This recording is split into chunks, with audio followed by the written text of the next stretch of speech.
नमस्कार दोस्तों, study IQ में आपका स्वागत है। मेरा नाम है कमलेंद्र शेखावत और ये हमारा वीडियो है on political science and international relations. अभी जनवरी 16 को ऑप्शनल का एग्जाम हुआ था, तो जिन बच्चों के पास political science and international relations है था और जो आगे 22 में इसको रखेंगे, ये वीडियो उन बच्चों के लिए है। सो यहाँ पर हम क्वेश्चंस को एनालाइज करेंगे। बेसिकली हम यहाँ पर क्वेश्चंस के कंटेंट को डिस्कस करेंगे कि क्या पॉसिबल आंसर हो सकता है जो पेपर में क्वेश्चंस आए थे। यहाँ इस वीडियो में हम paper 1 section A part 1। Now what I have done, as you know कि PSIR में आपके दो पेपर्स होंगे, so paper 1 and paper 2, and these papers are further divided into section A and section B, right? Section A and section B.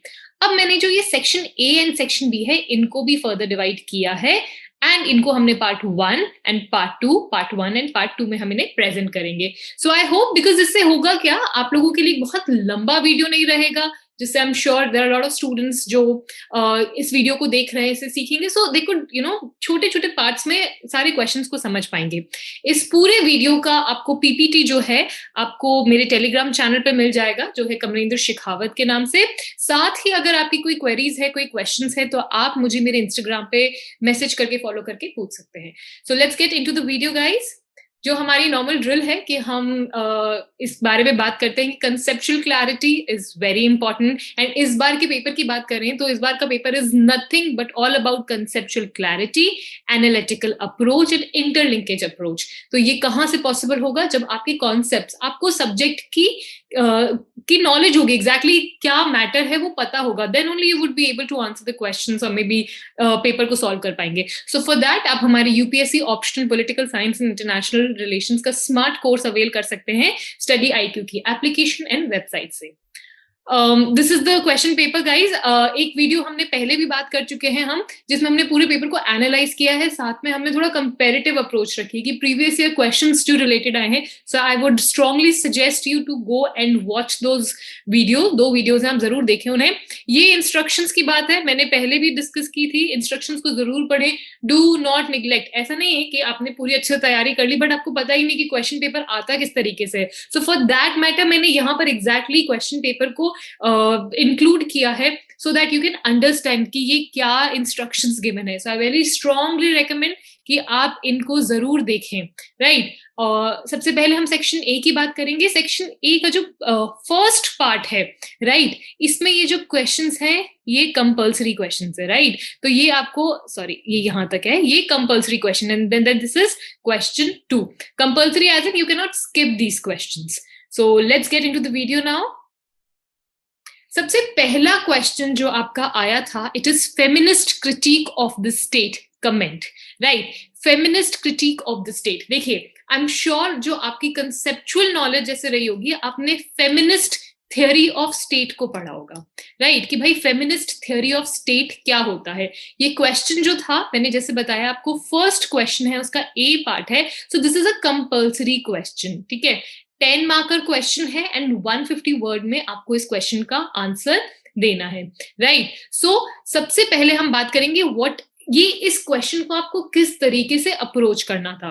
तो देखिए, यहां पर आपको क्रिटिक की बात करनी है, यानी feminist critique of the state. Simple शब्दों में अगर मैं समझाऊं तो उन थिंकर्स के बारे में आपको इस सवाल में लिखना है जिन्होंने जो स्टेट का कॉन्सेप्ट है उसको क्रिटिसाइज किया है, या उसको आप माने कि कुछ माना ही नहीं है। उनका जो एम्फेसिस है वो विमेन एम्पावरमेंट के ऊपर ज्यादा है रादर देन स्टेट के ऊपर, राइट? आई एम श्योर आपने स्टेट की डिफरेंट थ्योरीज पढ़ी है, उसी में एक फेमिनिस्ट कॉन्सेप्ट था जिसमें फेमिनिस्ट थ्योरी ऑफ स्टेट थी, जो भी 3 कैटेगरीज में आती थी, ठीक है? लिबरल था, देन मार्क्सिस्ट एंड रेडिकल। सो आप इस क्वेश्चन को अगर समझेंगे तो यू विल अंडरस्टैंड कि यहाँ पर कहीं ना कहीं आपसे रेडिकल थिंकर्स जो हैं उनके बारे में। सो हियर आपसे ये नहीं पूछा है कि what is feminist theory of state, यहाँ क्रिटिक ऑफ बोला है, राइट? कि वो थिंकर्स, वो थ्योरी, फेमिनिस्ट थ्योरी की भी वो थ्योरी जो स्टेट के कॉन्सेप्ट को क्रिटिसाइज कर रही है। सो बेसिकली इसमें आपको कमेंट करना है, right? So how will you start? You can start with by giving a small description of what feminist theory is. Feminist theory exactly है क्या? So again, आप लिबरल थ्योरी जो होती है उसके बारे में, Marxist theory, and then move to the radical theory. So what radical theory? It's a third wave feminist. ठीक है, सो जैसे फर्स्ट वेव मैंने बता दी लिबरल, सेकंड जो मार्क्सिस्ट है, लिबरल जो थे वो पॉलिटिकल राइट्स के बारे में बात करते थे, महिलाओं के, ठीक है, राजनीतिक अधिकारों की बात करते थे. देन केम द मार्क्सिस्ट जो इकोनॉमिक राइट्स के बारे में बात करते थे. जो ये रेडिकल ग्रुप था ये अबव सब थे. Getting it? Will discuss that part here. So how can you start? You can start by addressing और राइटिंग अबाउट एक एंटायरिटी में फेमिनिस्ट की definition, feminist theory of state के साथ. देन आप लोग आगे बढ़ेंगे एंड लिखेंगे third wave feminist saw state as a representative of patriarchy. तो जो थर्ड यानी जो रेडिकल थे वो फेमिनिस्ट स्टेट को कैसे देखते थे? As a representative of patriarchy. वो राज्य को एक पुरुष प्रथा समाज का एक सिंबल मानते थे, राइट? तो वो स्टेट को क्या देखते थे? As a representative of patriarchy. So to them, that is radical feminist, women require liberation from patriarchal structure of the society. So ये जो थर्ड वेव ऑफ फेमिनिस्ट थी, इनके लिए क्या जरूरत थी?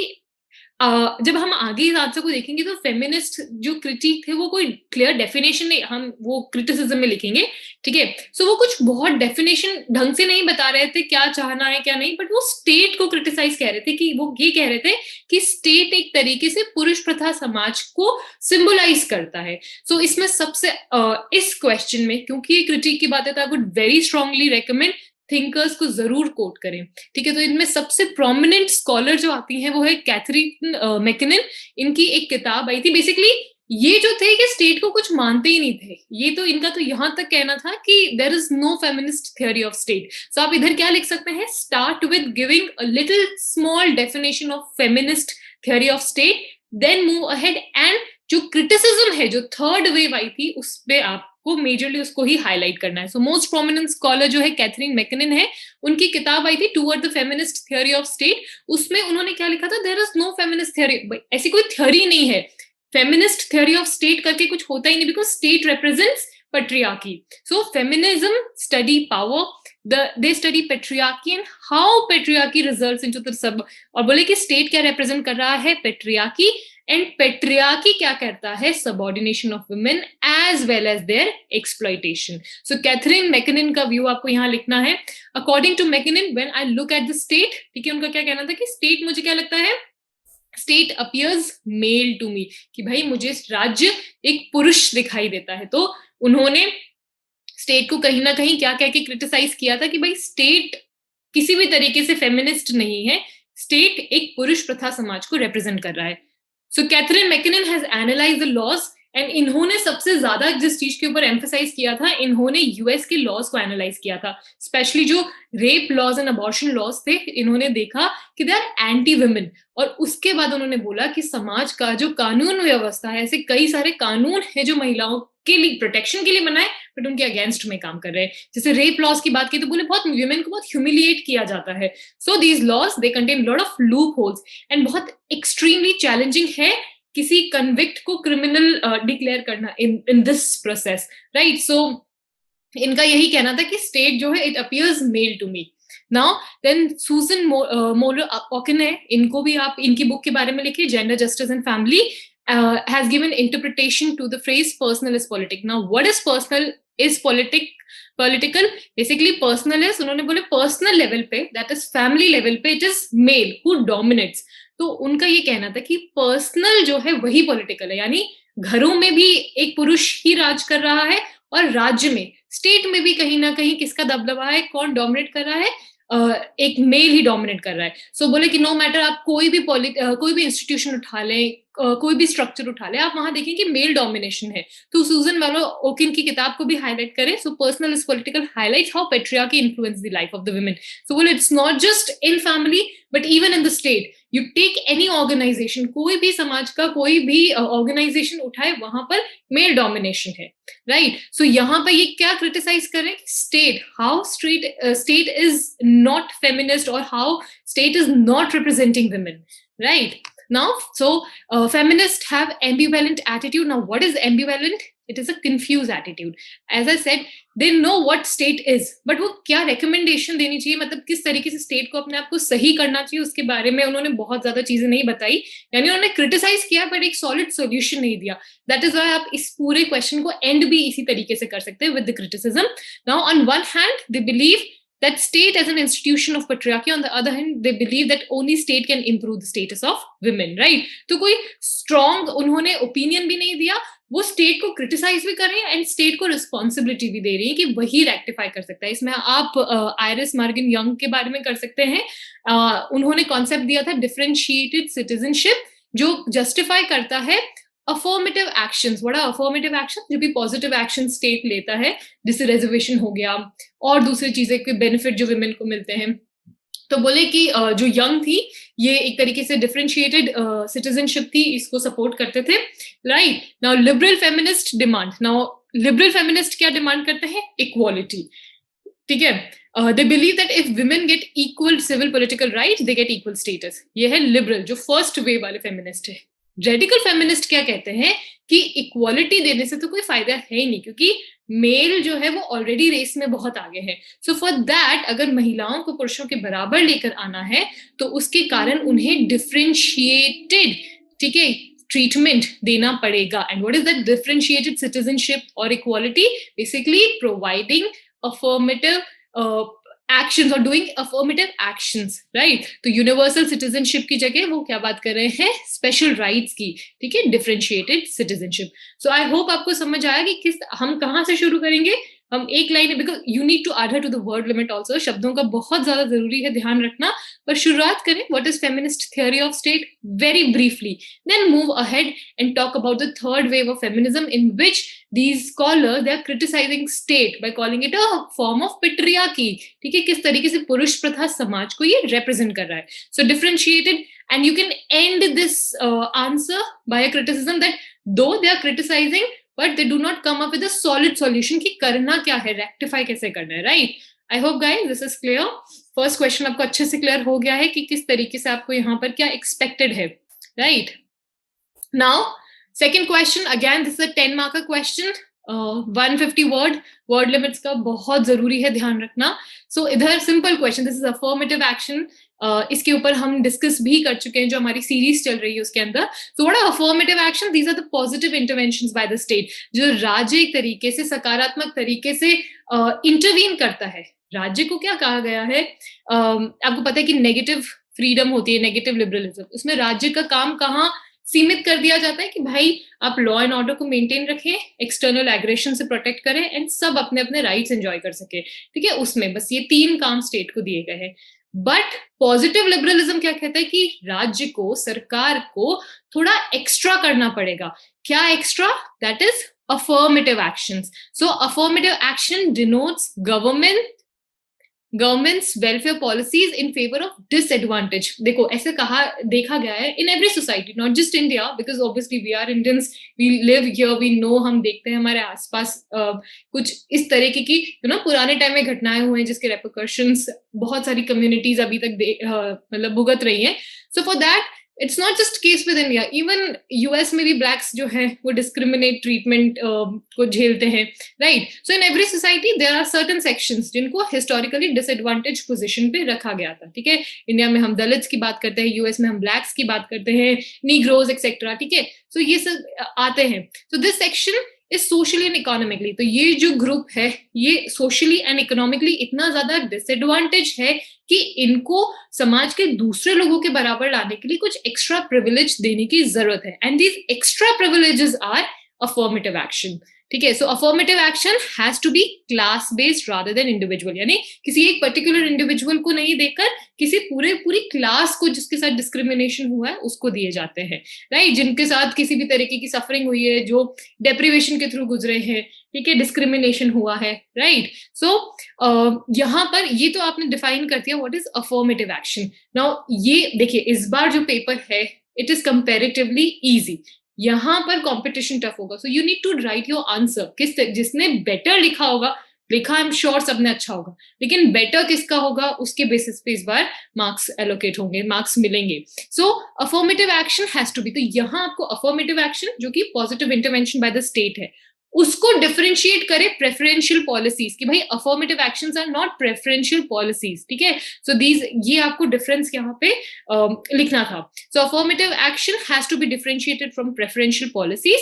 ठीक है, सो एग्जाम्पल देखें, प्रेफरेंशियल पॉलिसीज क्या होती है कि भाई किसी पर्टिकुलर डोमिनेंट कास्ट है, क्लास है, उसको आपने किसी तरीके के प्रिविलेजेस दे दिए. जैसे श्रीलंका था, उसमें आपको ध्यान है सिन्हलास जो थी दे वर इन मेजोरिटी, उसके बावजूद भी उनको बहुत सारे फायदे दिए थे, वेयरएज जो तमिलियंस थे they were discriminated. So these were the preferential treatment. बोले affirmative actions are different than preferential treatment or policies. I hope guys, so make sure कि आप ये आपने include किया हो.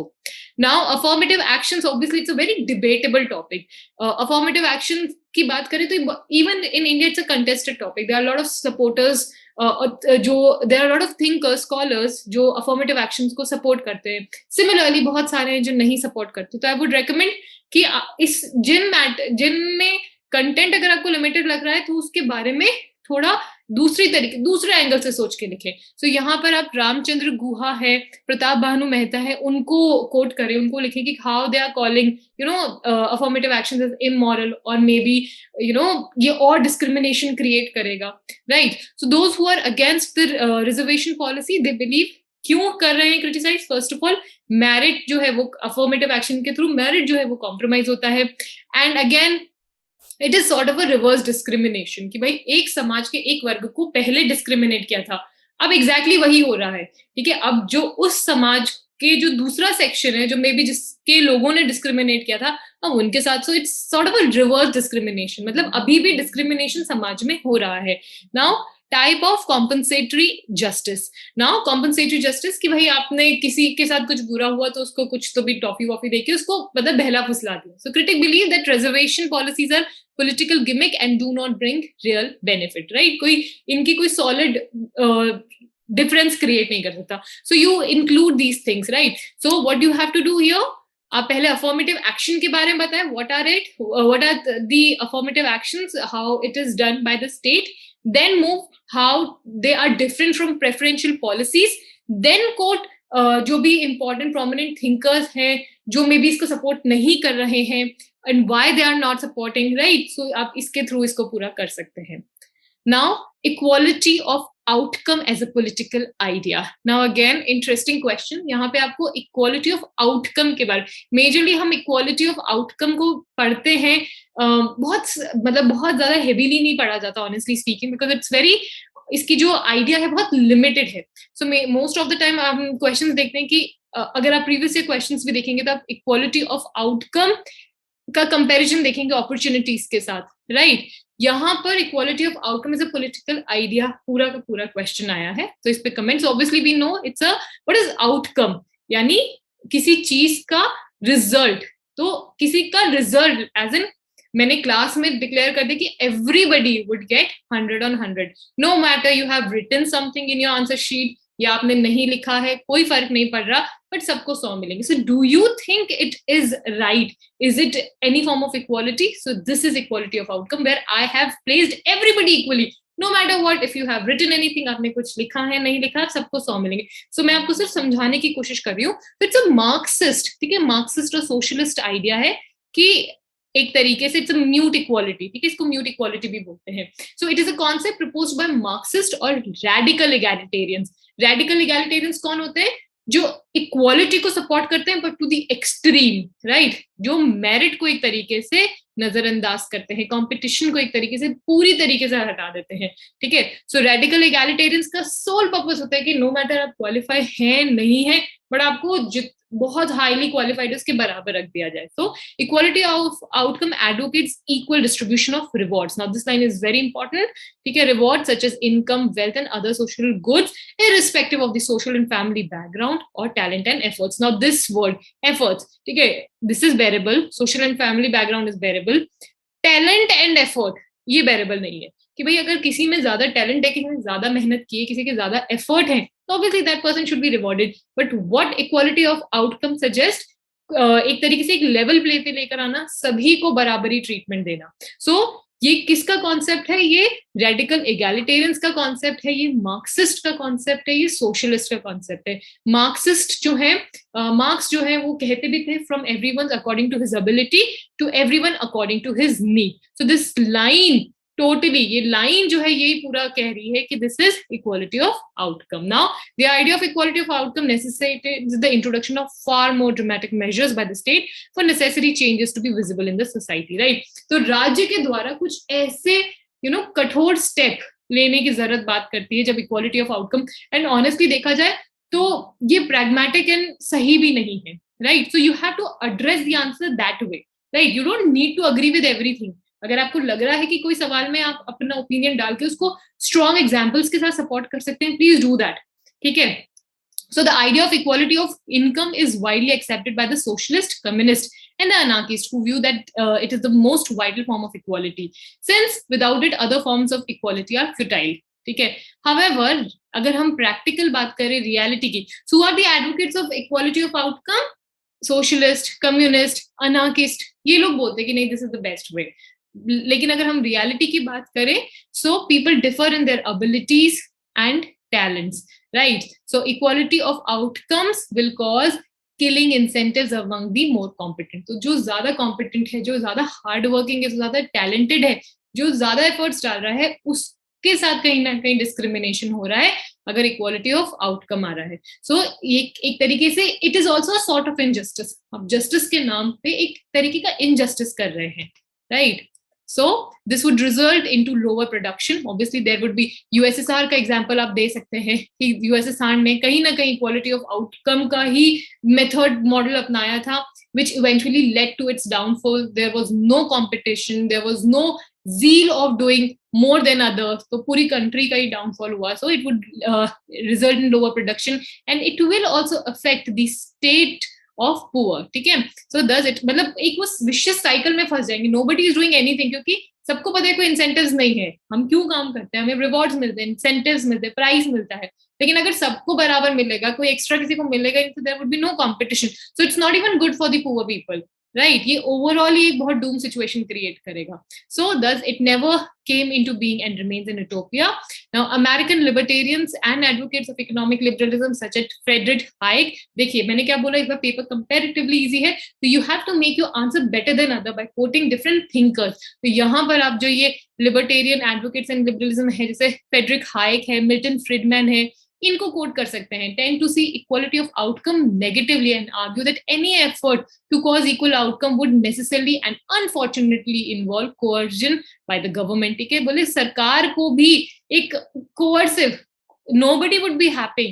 मेरे को कतई खुशी नहीं होगी, आई एम श्योर आप में से किसी को खुशी नहीं होगी कि आपके इंसेंटिव्स, आपके एफर्ट्स को रिवॉर्ड नहीं किया जा सके. सो गवर्नमेंट क्या करेगी? We will protest, then government would use the coercive method. तो यहाँ पे ये political angle भी आ गया है. So Friedman wrote that striving for equality of outcome leaves most people without equality and without opportunity. कोई opportunity भी नहीं रहेगी. So hence fair treatment, right? एक fair treatment is important rather than equal treatment. So I hope this question is clear. Equality of outcome किस तरीके से आपको address करना है? Please, I would very strongly suggest कि आप इस तरीके के thinkers को जरूर quote करें जो specifically इस concept के ऊपर अपना opinion दे रहा है. अगर सपोर्ट कर रहा है तो भी लिखें, अगर इसके अगेंस्ट में है तो भी लिखें. Now tools of legitimisation of the state. Now very interesting question, ठीक है? बड़ा अच्छा क्वेश्चन था ये. सो ये क्वेश्चन मैं आपको क्यों बोल रही हूँ interesting? Tools of legitimisation of state जो ये कॉन्सेप्ट है आपको दो जगह मिलेगा. एक तो बिल्कुल हम स्टेट के कॉन्सेप्ट की बात करें उधर भी मिलेगा, साथ में हम थिंकर्स, क्योंकि पूरा पेपर जो है वो सेक्शन ए से है.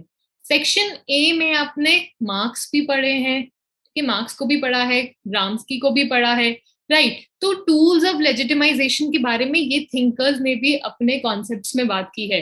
स्टेट, आप देखिए इसको लेजिटिमेसी में तो पढ़ेंगे ही, एक आपका टॉपिक है लेजिटिमेसी, हेजेमनी, ठीक है? उधर तो आप इसको पढ़ेंगे ही पढ़ेंगे, ठीक है? अथॉरिटी पूरा टॉपिक है, आप देखेंगे, लेकिन साथ में आप मार्क्स एंड ग्राम्स्की में भी पढ़ेंगे. सो मैंने आपको क्या बोला कि इस बार बहुत इंटरलिंक्ड क्वेश्चंस थे. हमने प्रीवियस डिस्कशन में यही बात की थी कि डायरेक्ट क्वेश्चंस नहीं था कि आपसे पूछ ले व्हाट इज लेजिटिमेसी और व्हाट इज हेजेमनी ये नहीं पूछा है। Tools of legitimisation of the state, so tools of legitimisation में आपको एक वर्ड लेजिटिमेसी भी दिख रहा है जो लेजिटिमेसी टॉपिक में से है, plus tools of legitimisation entirely Gramsci भी एंड मार्क्स, ये दोनों बात करते हैं, ठीक है। ये नियो मार्क्सिज्म में आपको कहीं ना कहीं टूल्स ऑफ लेजिटिमाइजेशन दिखेगा। So this was a difficult question, अगर आपकी कंसेप्चुअल क्लैरिटी थी सो आई एम श्योर इस क्वेश्चन को लिख पाए होंगे। लेकिन अगर आपने सिर्फ टूल्स ऑफ लेजिटिमाइजेशन को बहुत जनरल फॉर्म में लिखा है तो आई वुड से कि थोड़ा आपने गड़बड़ कर दी, मतलब एज एन नॉट गड़बड़, डोंट डरे ना, बट फिर भी मतलब this would be an appropriate answer, I would rather से। सो लेजिटिमेसी का मतलब क्या है? रिफ्लेक्ट्स कंसेंट, ठीक है। लेजिटिमेसी मतलब जब लोग जो हैं अपनी सरकार को रिकॉग्नाइज कर ले, is legitimacy. So it is giving consent to the state. So it is significant in political theory as it is linked with survival of political system, right?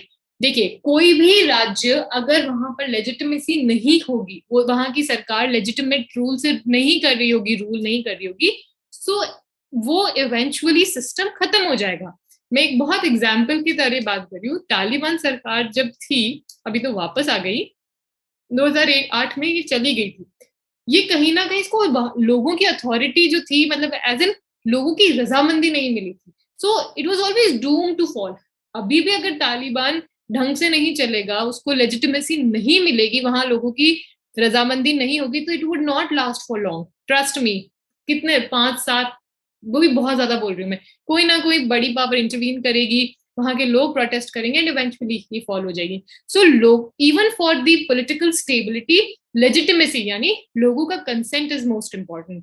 तो यहाँ हमें डिस्कस करना है कि कौन से टूल्स हैं जिससे सरकार जो होती है वो अपने आप के लिए लेजिटिमाइजेशन लेती है, राइट। सो यहाँ पर हम प्रैक्टिकल चीज भी लिखेंगे, थ्योरेटिकल कॉन्सेप्ट में भी लिखेंगे। So state survives when people obey law and they consider that they are right, they give consent to the laws, ठीक है, लोग जो है वो कंसेंट देते हैं। so legitimacy gives authority, हमने बात की है कि पावर को अगर अथॉरिटी में कन्वर्ट करना है तो कंसेंट दिला दो, तो power plus legitimacy equals to authority. So state system can not constitute on the basis of coercion, जो जबरदस्ती जबरन तरीके से जोर जबरदस्ती से सिस्टम होगा, इट वुड नॉट लास्ट। तो कोअर्सिव पावर नहीं चलेगी, मैंने आपको तालिबान का एग्जाम्पल दिया ही है। The state system requires consent of the governed, ठीक है। रूजो की बात करें, रूजो की एक स्टेटमेंट है, even the strongest man is never strong enough unless he converts his strength into right and obedience of the people into his duty, यानी लोगों को ये फील आना चाहिए कि इट इज देयर ड्यूटी, वो राज्य को फॉलो करें। सो ये लोगों को किस तरीके से फील कराया जाएगा, इसके ऊपर बात है कि tools of legitimization. I hope guys अभी ये क्लियर है आपको। Now according to Robert Dahl, legitimacy is the ability of the state to convince people that the system and the laws are करें इसको, are in the interest of the people, यानी लोग माने कि हाँ उनके भले के लिए, ठीक है। लिपसेट की स्टेटमेंट भी गिवन है। नाउ मीन्स टू जनरेट, अभी यहाँ पे आई मीन्स, पहले हम थ्योरेटिकल बात करेंगे, ठीक है, कि किस तरीके से लेजिटिमेसी एक तरीके से स्टेट अक्वायर करता है, कैसे करता है। सो सबसे पहले जो आती है आइडियलिस्ट थ्योरी आती है, that is state is March of God.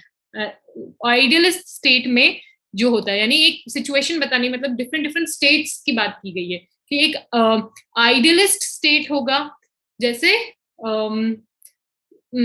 Idealist के एग्जांपल, हाँ जैसे मैं आपको बताती हूँ, मनु का राज्य था, ये एक आइडियलिस्ट स्टेट था। यहाँ मनु के राज्य में क्या कहा गया था कि जो राजा है वो भगवान का भेजा हुआ है, रिप्रेजेंटेटिव है, परमात्मा ने, ईश्वर ने भेजा है, तो उसको डिवाइन राइट का, तो दिस इज लेजिटिमेसी कि भाई लोग ऐसे बोल रहे हैं कि भगवान ने भेजा, तो यहाँ पे सरकार को रिकॉग्नाइज कर लिया कि भाई भगवान का भेजा हुआ है। So this is the idealist theory. Then classical liberal theory justified state as a necessity. जो लिबरल्स आए उनका क्या कहना था कि state is a necessary evil. क्यों, कहाँ से लेजिटिमेसी दे रहे हैं कि उसका होना जरूरी है, अगर वो नहीं होगा तो बाहर से एक्सटर्नल एग्रेशन से या इंटरनल डिस्प्यूट से हम लोग खत्म हो जाएंगे। सो क्लासिकल लिबरल्स ये कह रहे थे। तो लेजिटिमेसी लोग कैसे दे रहे थे, पहले जो आइडियलिस्ट सिचुएशन में स्टेट को लेजिटिमेसी मिल रही थी कि भगवान ने भेजा है, लिबरल कॉन्सेप्ट में, क्लासिकल लिबरल कॉन्सेप्ट में बोल रहे थे कि जरूरी है, इसलिए उसका होना जरूरी है, ठीक है, इसलिए necessary evil. Now Karl Marx and anarchist desire stateless state. Now इसमें यहाँ पर आपको हेबरमास जो एक न्यू मार्क्सिस्ट, ध्यान रखें tools of legitimisation new Marxist का मेजर कॉन्सेप्ट है, ग्राम्स्की ने बहुत अच्छे से बात की इसके ऊपर, ठीक है। Written about the legitimization crisis of welfare state which could result in a revolution. ठीक है, हेबरमास को, अल्थरूसस जो है इनको कोट करना है आपको, राइट? नाउ अनलाइक मार्क्सिस्ट, मैं आपको थोड़ा सा मार्क्सिस्ट मॉडल के बारे में बताऊंगी क्योंकि उससे आपको ग्राम्स्की का मॉडल समझ आएगा. You don't need to write, आपको मार्क्सिस्ट लिखने की जरूरत नहीं थी. मार्क्सिस्ट क्या कह रहे थे कि राज्य में जो डिस्क्रिमिनेशन है उसका एक नीचे बेस होता है, ऊपर सुपर स्ट्रक्चर होता है. बेस जो होता है ये आपका इकोनॉमिक स्ट्रक्चर होता है, एंड सुपर स्ट्रक्चर में आपके सारे इंस्टीट्यूशंस, आपके टेम्पल्स, आपकी गवर्नमेंट, आपकी स्कूल्स आ जाएगी. ग्राम्स्की जो नियो लिबरल नियो मार्क्सिस्ट थे, उन्होंने एक स्टेप अहेड गए और उन्होंने जो ये सुपर स्ट्रक्चर की डेफिनेशन थी उसमें एक पॉइंट और डाल दिया जिसको इन्होंने नाम दिया सिविल सोसाइटी.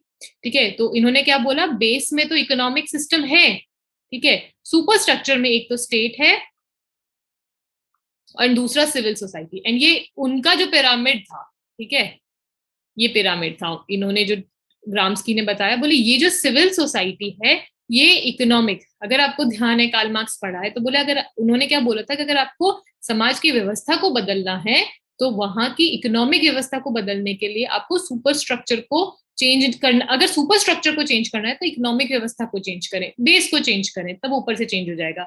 ग्राम्स्की जो थे उन्होंने थोड़ा कॉन्सेप्ट को मॉडिफाई किया और उन्होंने बीच में सिविल सोसाइटी डाल दिया.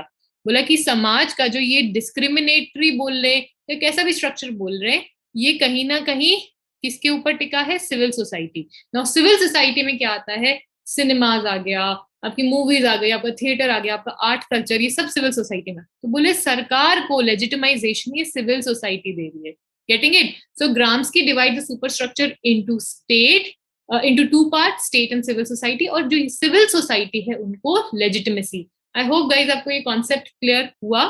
ठीक है, तो देखिए यहाँ पर आपको मैंने क्या बोला, टूल्स ऑफ लेजिटिमाइजेशन के बारे में बात करनी है. तो पहले आपको ब्रीफली लेजिटिमेसी को डिस्क्राइब करना है, ठीक है. उसके बाद आपको जो थियोरेटिकल तरीके से लेजिटिमेसी कहाँ कहाँ किस तरीके से स्टेट एक्वायर करता है, आइडियलिस्ट जो स्टेट्स है वहां पर भगवान का कहना, भाई भगवान के कहे स्टेट आया है. क्लासिकल कॉन्सेप्ट में, क्लासिकल लिबरल कॉन्सेप्ट में एक नेसेसरी ईवल की बात की गई है. ठीक है, उसी तरीके से जो नियो मार्क्सिस्ट कॉन्सेप्ट है उसमें सिविल सोसाइटी के थ्रू एक तरीके से जो स्टेट है वो टूल ऑफ लेजिटिमाइजेशन को यूज करता है, right.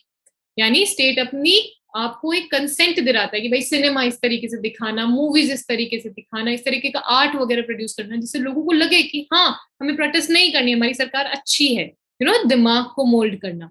Now in our times, now थोड़ा भी प्रैक्टिकल की तरह दौड़ते हुए, now in our times we are witnessing many states are facing legitimization crisis. आप तालिबान का एग्जांपल दे सकते हैं यहाँ पे.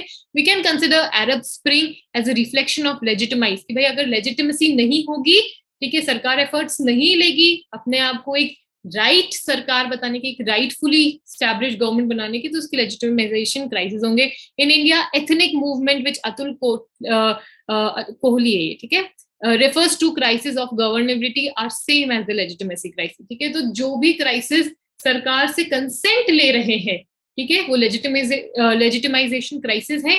एंड सरकार किस तरीके से कंसेंट अक्वायर करेगी is all about the question. ठीक है, now states employ various methods जैसे welfare provisions, freedom of press को मेंटेन रखती है, एक्सप्रेशन, जुडिशरी सिस्टम को रिस्पेक्ट करना, राइट्स को रिस्पेक्ट करना, free and fair election conduct कराना, मास मीडिया जो है, ये सिविल सोसाइटी की बात की है ग्राम्स्की की, ठीक है, use of different instruments, socialisation, political socialisation यानी पॉलिटिकल पार्टीज के थ्रू, इस तरीके से फैमिली एजुकेशन सिस्टम इनके थ्रू लेजिटिमाइजेशन को अक्वायर करने की कोशिश करती है. एंड इंडिकेटर्स क्या है, इंडिकेटर्स में आप लिख सकते हैं कि लोग ओबे कर रहे हैं लॉज को, ठीक है, ज्यादा से ज्यादा वोटिंग में पार्टिसिपेट कर रहे हैं, टैक्सेस पे कर रहे हैं, नेशनल फेस्टिवल्स को सपोर्ट कर रहे हैं, प्रोटेस्ट नहीं हो रही, यानी इससे पता चल रहा है कि ये एक लेजिटिमेट स्टेट है. I hope guys this is clear till here. Now J.S. Mill's idea on women suffrage. Now very straightforward question and quite an easy question also. ठीक है, J.S. Mill के दूसरे भी बहुत सारे कॉन्सेप्ट हैं जिसके बारे में हम डिस्कस करते हैं. तो इक्वली जो ये women suffrage वाला क्वेश्चन है ये इंपॉर्टेंट है. तो इसमें आपको ज्यादा कुछ नहीं करना था, आपको इनके बारे में बताना था कि why he supported women suffrage. ठीक है, so Mill was an advocate of liberalism. हमको पता है लिबरलिज्म एंड यूटिलिटेरियनिज्म के ये एडवोकेट थे, and he worked really hard for the upliftment of women. ठीक है, he was also a parliamentarian. ठीक है, ये पार्लियामेंट मेंबर ऑफ पार्लियामेंट भी थे. एंड उसी में उन्होंने एक हाउस ऑफ बिल में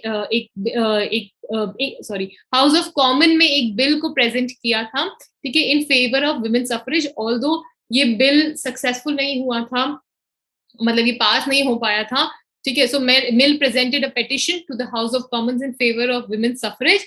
एंड पहले बड़ी बात मतलब you don't need to write this, मैंने थोड़ा इंट्रोडक्शन के हिसाब से आपके लिए लिख दिया यहाँ पे कि women equally do not want suffrage. But 1500 औरतों ने जब ये बात बाहर आई तो 1500 women signed the petition and said no, we equally want the suffrage. So this is basically ये पूरा प्लॉट था। लेकिन ये बिल जो था ये लैप्स हो गया था, ये पास नहीं हो पाया था। उसके बाद मिल की एक किताब आई थी, द सब्जेक्शन ऑफ विमेन 1869, जहां पर इन्होंने लिखा था कि क्यों विमेन को सफरेज मिलनी चाहिए, क्यों उनको राइट्स मिलने चाहिए। तो here he advocated perfect equality between the sexes. उन्होंने बोला कि जो भी अभी एग्जिस्टिंग प्रिंसिपल्स हैं, जो भी सोशल रिलेशंस हैं समाज के, वो एक तरीके से डिस्क्रिमिनेटरी है, इनको रेक्टिफाई करने की जरूरत है। This statement exactly from the book, ठीक है। Now Mill argued in the modern age when in other areas, बोले मॉडर्न एज में जहां हर जगह हम लिबर्टी एंड इक्वालिटी की बात कर रहे हैं, वहां कंडीशन ऑफ वुमेन की बात क्यों नहीं हो रही है, ठीक है। No one believed in slavery, ठीक है। बोले स्लेवरी को सब क्रिटिसाइज कर रहे हैं और बोले कि women are treated less than slaves, बोले कि वुमेन की तो और भी हालत खराब है। एंड उन्होंने रीजन भी दिया, बोले कि the reason why women inequality has survived slavery and political, बोले कि स्लेवरी वगैरह भी जा चुकी है बट वुमेन इन इक्वालिटी अभी भी सस्टेन कर रही है। बोले क्यों अभी भी चल रहा है, तो बोले बिकॉज जो मेन है, जो पार्लियामेंट में लोग बैठे हैं, बोले वो डिस्पॉट हैं, वो लोग चाह रहे हैं स्लेवरी भी रहे एंड वुमेन सबऑर्डिनेशन भी चलती रहे। सो it is not that women inferior है, वुमेन वीक है, इस कारण से उन्हें सफरेज नहीं दिया जा रहा। It is the people who are sitting in the parliament who are making the laws, उन लोगों का कहना है कि वुमेन एक तरीके से वीक है, they want to continue the tradition, right. Now second argument उन्होंने सफरेज क्यों मिलना चाहिए वुमेन को, a second argument for women inequality was based on women nature. Nahi, women was said to be naturally inferior to men. Now this used to be a ये discourse create, एक thought create कर दिया गया था कि women जो है naturally inferior है।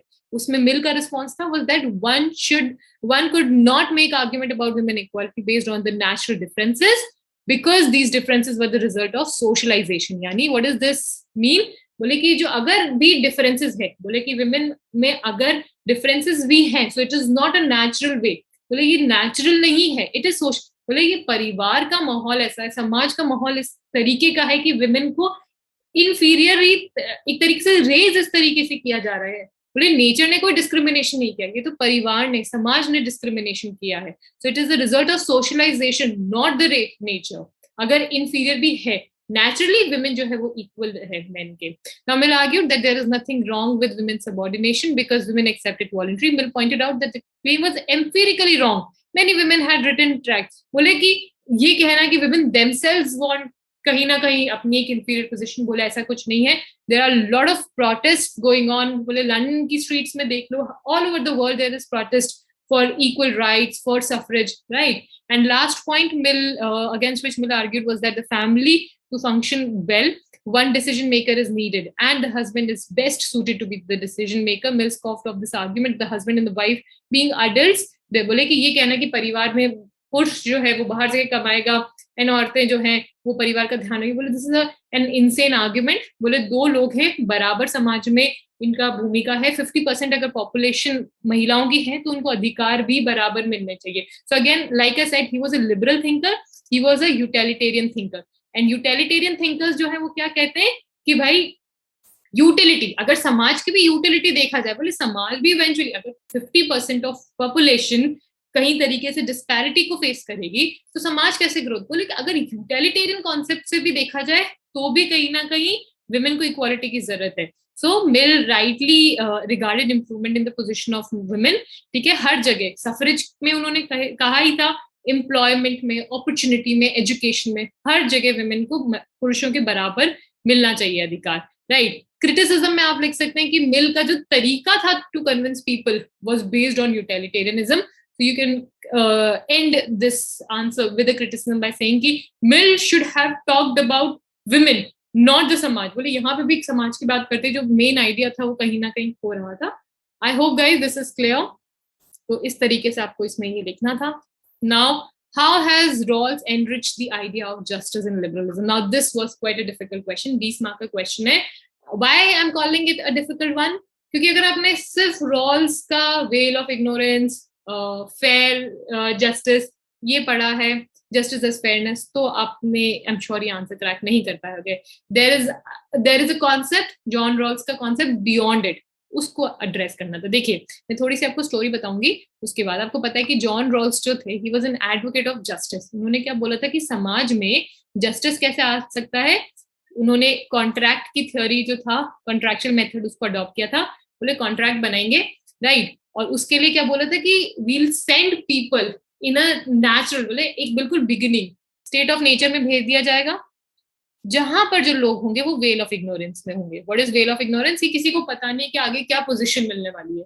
तो जो सभी लोग हैं, वो जो लीस्ट एडवांटेज पोजीशन होगी उसको भी अच्छे बेनिफिट्स देगा. Not getting into the well of ignorance वाला कॉन्सेप्ट, बट आई एक्सपेक्ट कि आपको पता होगा ये, राइट. सो वहां भेज देंगे, देन जब भी डिवाइड होगा पोजीशन सोसाइटी में, तो कोई भी बहुत ज्यादा लीस्ट बोलते हैं ना डिसएडवांटेज पोजीशन पे जाएगा तो भी बहुत खराब नहीं होगी पोजीशन. तो veil of ignorance and justice as fairness का कॉन्सेप्ट दिया था उन्होंने कि भाई किस तरीके से मेरिट के बेसिस पे होना चाहिए एक्सेट्रा, राइट. सो ये सफिशिएंट नहीं था, और ये कहीं ना कहीं यूटोपियन मॉडल था, sending people in a veil of ignorance where they do not know their identity, they have the basic knowledge and understanding, but they do not know कि वो कहाँ आगे पैदा होंगे.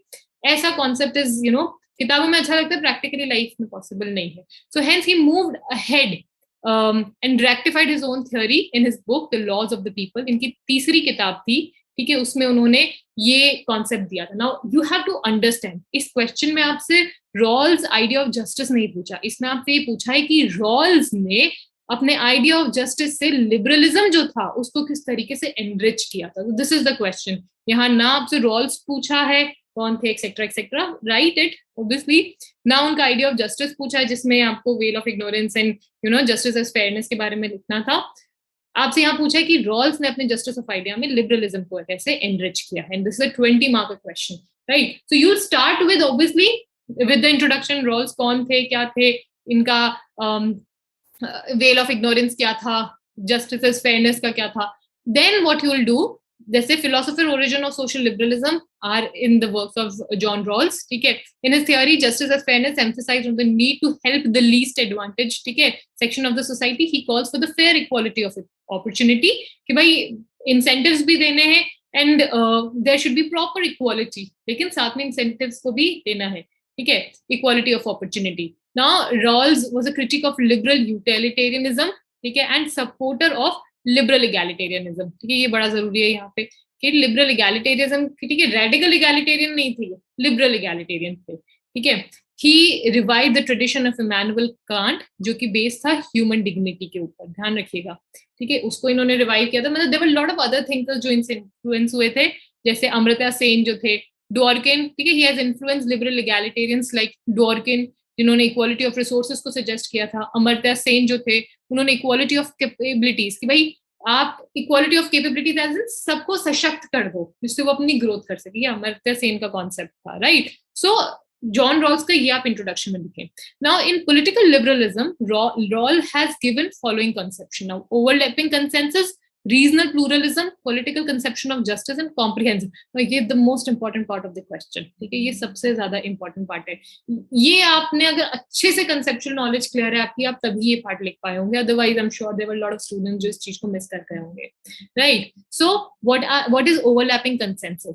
देखिए, now the context is how to ensure that the people holding different comprehensive doctrine and democratic society stay together in peace and harmony. देखिए, एक liberal समाज में अलग अलग तरह के लोग होते हैं, मल्टी कल्चरल लोग होते हैं, अलग अलग लोगों के बिलीव्स होते हैं, अलग अलग लोगों के चॉइसेस होती है, एंड कई बार ये कॉन्ट्रडिक्टरी भी होती है. सो ओवरलैपिंग कंसेंसस, ठीक है. So according to Rawls such people will accept regional pluralism. बोले कि समाज में ओवरलैपिंग कंसेंसस, डिफरेंट डॉक्ट्रीन्स है, सबके डिफरेंट आइडियाज हैं, ठीक है.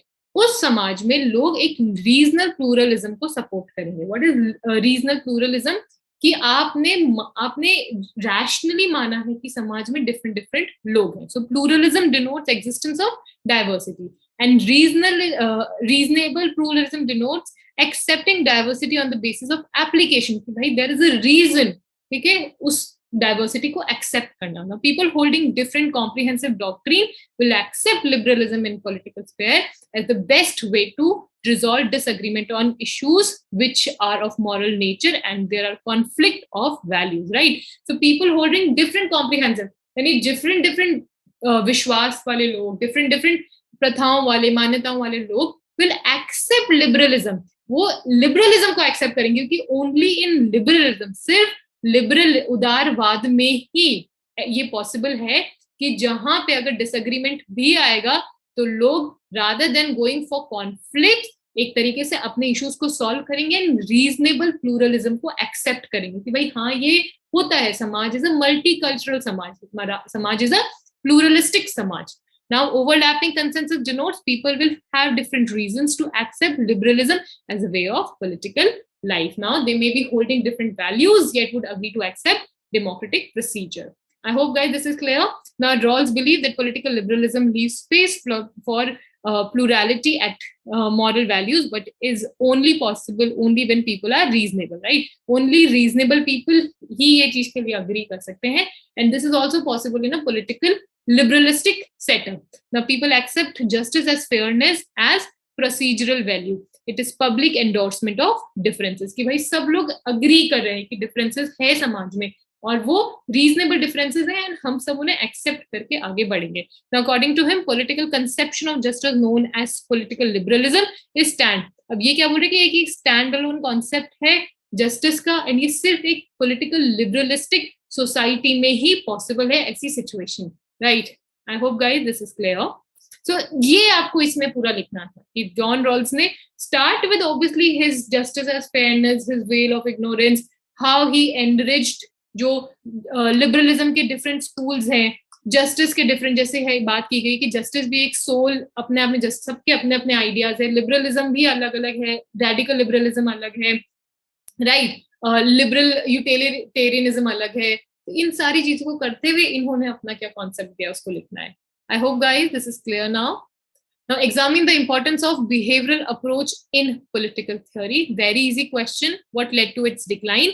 तो पहले तो examine the important behavioral approach के बारे में बताना है political theory में and उसके decline के बारे में बात करनी है. It is a 15-marker question.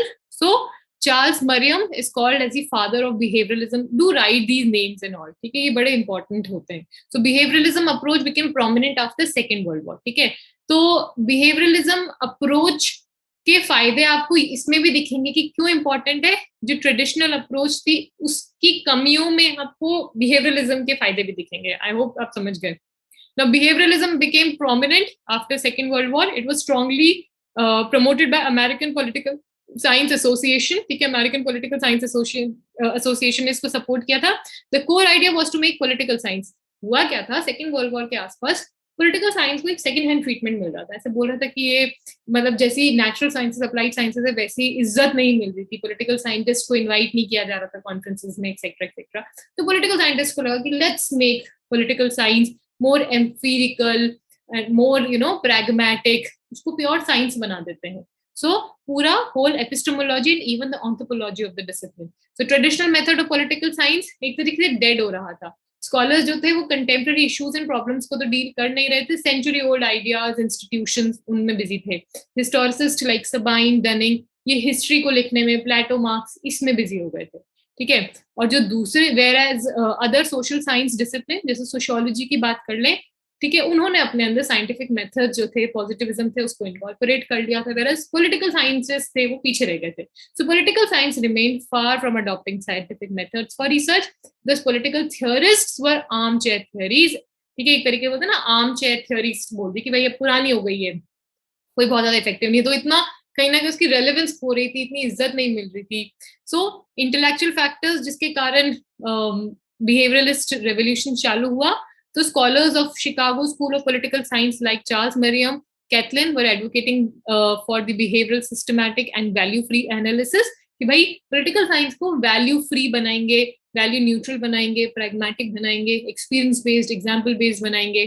ठीक है, understanding processes rather than institutions. Processes में देखेंगे, institutions को नहीं देखेंगे Considering the state as a discipline, attempt was made to revive, to regain the credibility of the discipline by incorporating scientific method. Basically scientific method, जो natural science में methods use होते हैं, ठीक है, उनको use करेंगे. Now features of behavioralism. Now features of David Easton जो थे, उन्होंने दिए थे कि उसको incorporate करें. Has given 8 features दिए थे कि behavioralism के क्या features होंगे. Regular होगी, मतलब आप political incidents को समझने के लिए आप ऑब्जर्व करें देन कंक्लूजन. जैसे मैंने बात की कि 2+2 4 नो मैटर व्हाट. तो इन्होंने बात करी कि आप पॉलिटिकल साइंस को भी ऐसे क्रैक कर सकते हैं. कैसे? आप रेगुलरिटी, आप देखें इवेंट्स में किस तरह की रेगुलरिटी आ रही है. तो एक इवेंट में let's say her bar BJP जीत रही है, तो एक रेगुलरिटी आ रही है, राइट. तो आप प्रिडिक्ट करेंगे कि इतनी पॉपुलर है, बीजेपी जीतेगी. सिस्टमेटाइजेशन, टेक्निक्स, मेजरमेंट, वेरिफिकेशन, राइट, ये सारे मेथड्स होते हैं जो साइंस वगैरह में, ठीक है. Value neutrality, pure science, integration, बोले इन्होंने इस तरीके का इसके फीचर्स बताए कि बिहेवियरलिज्म किस तरह वो है, रेगुलरिटीज को ऑब्जर्व करेगा, सिस्टमेटाइजेशन टेक्निक वगैरह. So behaviouralist made significant contribution in analysing electoral behaviour, help in understanding the differences between theory and practice, right. Behaviouralism का ये कंट्रीब्यूशन हो गया. Not decline of behaviouralism. आप मानेंगे कि डेविड ईस्टन जो थे उन्हीं का लिखना है आपको, ठीक है. मतलब आपको पता होगा कि David Easton was the one जिन्होंने बिहेवियरलिस्ट अप्रोच के पॉइंट्स दिए थे. He gave 8 features and he was only one जिन्होंने पोस्ट बिहेवियरलिज्म भी सजेस्ट की थी, ठीक है. So political phenomena can not be subjected to rigorous. भाई एक किसी रिगरस स्टडी से पॉलिटिकल फिनोमेना को हर दिन कुछ भी हो सकता है, किसी एक रिगरस स्टडी के बांध नहीं सकते आप इसको. Value neutrality position has been considered by traditionalist as untenable. बोले कि वैल्यू न्यूट्रल हो ही नहीं सकते. वेरिफिकेशन आर्ग्यूमेंट डिफिकल्ट है. क्वांटिफिकेशन ऑफ पॉलिटिकल फिनोमेना एक अनअटेनेबल गोल है, ठीक है. The data in social science can hard to be objective. Data कहीं ना कहीं सब्जेक्टिव होगा ही होगा, ऑब्जेक्टिव होना मुश्किल है. सबके अपने डिफरेंट ओपिनियंस होंगे, ठीक है. ओवर बोले जो इंटरडिसिप्लिनरी अप्रोच, बोले सभी सब्जेक्ट्स को interdisciplinary as in political science के ऊपर सोशियोलॉजी, इकोलॉजी एक्सेट्रा सब डिपेंडेंट है. बोले बहुत डेंजरस हो सकता है, पॉलिटिकल साइंस अपनी आइडेंटिटी खो देगा, राइट. सो ये इसके डिक्लाइन के रीजन रहे. And then came the post behaviouralism जो भी डेविड ईस्टन का ही गिवन था. एंड उसमें ये थोड़ा इन्होंने I don't think so you need to mention it here. और may be you can also write, you can end with post behaviouralism जो था उसने एक और बेटर ट्रेडिशनलिस्ट के जो गुड एस्पेक्ट्स थे, बिहेवियरलिस्ट के जो गुड एस्पेक्ट्स थे, उनको मिला के पोस्ट बिहेवियरलिज्म दिया जो मोर लायबल थी. Now, can there be a universal conception of human rights? Give your arguments. Now, here, 15 mark question, you can give your own arguments, what you feel, right? वो तो लेके बट साथ में कुछ static theories है वो भी करनी है. So till second world war the principle of sovereignty, ठीक है, ह्यूमन राइट का कॉन्सेप्ट ही नहीं था सेकंड वर्ल्ड वॉर. तो हिटलर ने जूस के ऊपर, यहूदियों के ऊपर अत्याचार किए थे, उसके बाद ये पूरा कॉन्सेप्ट आया. अदरवाइज स्टेट वाज सोवरेन, कोई ह्यूमन राइट्स वगैरह कुछ नहीं, स्टेट ने कह दिया वही होगा. सो देखा गया कि सरकार भी अपने लोगों के लिए ऊपर अत्याचार कर सकती है, अट्रॉसिटीज कर सकती है. So in such a case violation of rights of its citizens of persons living in the states, ये एक कॉन्सेप्ट नया सामने आया जब हिटलर ने यहूदियों के ऊपर अत्याचार किए, कत्लेआम किए, ठीक है. तब लगा कि नहीं, human right, state is not मतलब मोनोस्टिक नहीं है, सबसे बड़ी नहीं है. इंडिविजुअल जो है उसके राइट्स, उसकी लिबर्टी इंपॉर्टेंट है. And it resulted in universal declaration of human rights on 10th December 1948, ठीक है. ये साथ में आया यानी ह्यूमन राइट. तो इंट्रोडक्शन से शुरू करें कि ह्यूमन राइट का कॉन्सेप्ट कहां से आया. Now the universal declaration is based on locks theory of natural rights, ठीक है. इमैनुअल कांट का जो ह्यूमन डिग्निटी का कॉन्सेप्ट है, ठीक है, इनके ऊपर बेस्ड है. What exactly human rights says, irrespective of caste, class, gender, creed, nationality, there are some basic minimum rights which should be available to all just because they are humans. बोले इंसान इंसान है, इसके खातिर उसको कुछ rights मिलने चाहिए. So hence whether the constitution of a country recognize or not, it will be assumed that the people possess human rights. The fundamental theme of the human rights is the idea of universalism. Now no matter आप कौन सी country से हैं, कहाँ पर, अगर आप human हैं तो आप कौन सी कास्ट से, आप कौन सी जेंडर है, क्या नेशनलिटी है, आप इंसान है तो आपके कुछ राइट्स हैं. तो this concept is known as universalism. So इस क्वेश्चन में आपको इसके ऊपर क्वेश्चन है कि क्या यूनिवर्सल राइट्स जो हैं, जो ह्यूमन राइट्स हैं, उनका यूनिवर्सल कॉन्सेप्शन सही है या नहीं है. तो यहाँ पे आपको आर्ग्यूमेंट देने हैं. सो मेजर डिबेट इस कॉन्सेप्ट में कहाँ से आ रही है? सबसे पहले कि ह्यूमन राइट्स जरूरी है, लेकिन इसको यूनिवर्सलिज्म जो इसका कैरेक्टरिस्टिक है उसके ऊपर सबसे पहली डिबेट आती है वैल्यू प्लूरलिस्ट की। ठीक है, वैल्यू प्लूरलिस्ट क्या कहते हैं? ये कॉन्सेप्ट गिवन है बाय ईजा बर्लिन। ठीक है, and he suggest toleration rather than liberty. बोले टॉलरेशन यानी एक तरीके से टॉलरेशन इंपॉर्टेंट है लिबर्टी से। बेसिकली ये क्या कह रहे थे कि यूनिवर्सल बनाने के कारण ह्यूमन राइट्स को जो वेस्टर्न सिस्टम है, जो वेस्टर्न कंट्रीज है, वो अपना ट्रेडिशन थोप रही है लोगों पे। सो बोले कि टॉलरेशन ज्यादा जरूरी है। ठीक है, toleration rather than liberty, the core value of liberalism. बोले लिबरलिज्म की भी कोर वैल्यू यही है, लिबर्टी से भी ज्यादा टॉलरेशन की। बोलते हैं ना, साथ में रहे, वो सहनशीलता होनी चाहिए लोगों में। So the relevance of value pluralism with respect to the human rights mean that the West should not be imposing its value system on the rest. It may be a practical approach to remove the confrontation by making attempt to secure the protection of the human rights. Right, यानी human rights के नाम पे west अपने ideas को न थोपे। So value pluralist कहलाएंगे। Then cultural relativist, basically जो कहते हैं कि हर कल्चर जो है वो डिफरेंट है और उस पे आप यूनिवर्सल राइट्स के नाम पे चीजें थोप नहीं सकते। उसकी जो heterogeneity है उसको मेंटेन रखना जरूरी है। So the concept of cultural relativism is attributed to Franz Bauss. According to cultural relativists, culture is the intrinsic part of the man's personality. ठीक है, हर इंडिविजुअल के अपने कल्चर, बेसिक फेथ वगैरह सब है। So and every culture is rational. We cannot establish the hierarchy or primacy of one culture over the other.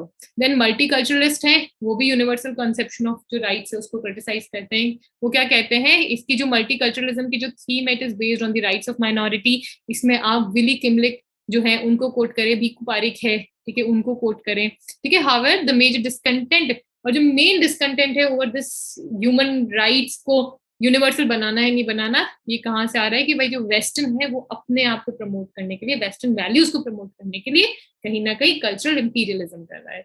और ये आप इसकी डिबेट्स के पॉइंट लिख सकते हैं। I hope guys this is clear. You can add your own arguments अगर आपको लग रहा है कि यूनिवर्सल बनाना जरूरी है, आप ये लिखें, क्योंकि यूनिवर्सल नहीं बनाएंगे तो there are lot of community, specially women discrimination बहुत ज्यादा। कुछ पर्टिकुलर सोसाइटीज हैं जहाँ पे विमेन डिस्क्रिमिनेशन होता है, इनफैक्ट विमेन म्यूटिलेशन जैसी प्रैक्टिसेस की जाती है वहां पर। ठीक है, तो इनको सपोर्ट किया जाता है। तो अगर ह्यूमन राइट्स को यूनिवर्सल नहीं बनाया जाएगा तो वो प्रैक्टिसेस अपने कल्चर को सपोर्ट करने के, उसको बढ़ाने के नाम पे ऐसी डिस्क्रिमिनेटरी, ऐसी गलत प्रैक्टिसेस, ऐसी ब्रूट प्रैक्टिसेस को कंटिन्यू करेगी। सो इसलिए ह्यूमन राइट्स का यूनिवर्सल होना जरूरी है। So these are the arguments you can give, right. Thank you so much for joining us. आप हमें नंबर पे कांटेक्ट कर सकते हैं।